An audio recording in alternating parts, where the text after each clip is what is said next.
And, you know, Eric and I were talking about that last hour, and I'd love your thoughts, Alexis. I have so much respect for you and what you do. And it almost feels a little patently unfair because here's what we do know. Both of those witnesses who have no prosecution agreements admitted and explained they didn't speak. They didn't tell law enforcement anything until their lawyers had this in place. And so they were silent for 6 to 7 months.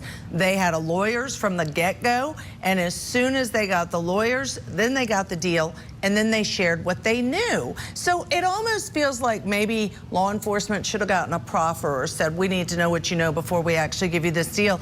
I don't know if they did or not. That didn't come out in testimony. But then those two get the lawyer, and they're done. And a couple of days after the incident, we know Valley was arrested. Now, granted, Valley's the one that did the stabbing. There's no denial of that. He's saying it was self-defense. Does that make the difference?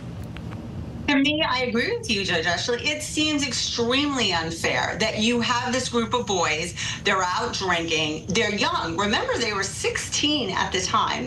That's young. But they were together, and it does seem like a mob-type scenario. But yet, they are targeting this one boy, the defendant. And like you said, he was the one that allegedly was swinging the knife and actually committed that act. But these others were very instrumental. We have the individual who was driving the car who provided him with the knife. So it does seem a little unfair, as well as it seems convenient that they had lawyered up, and now it's like the last man standing. So it's going to be interesting how the jury views this.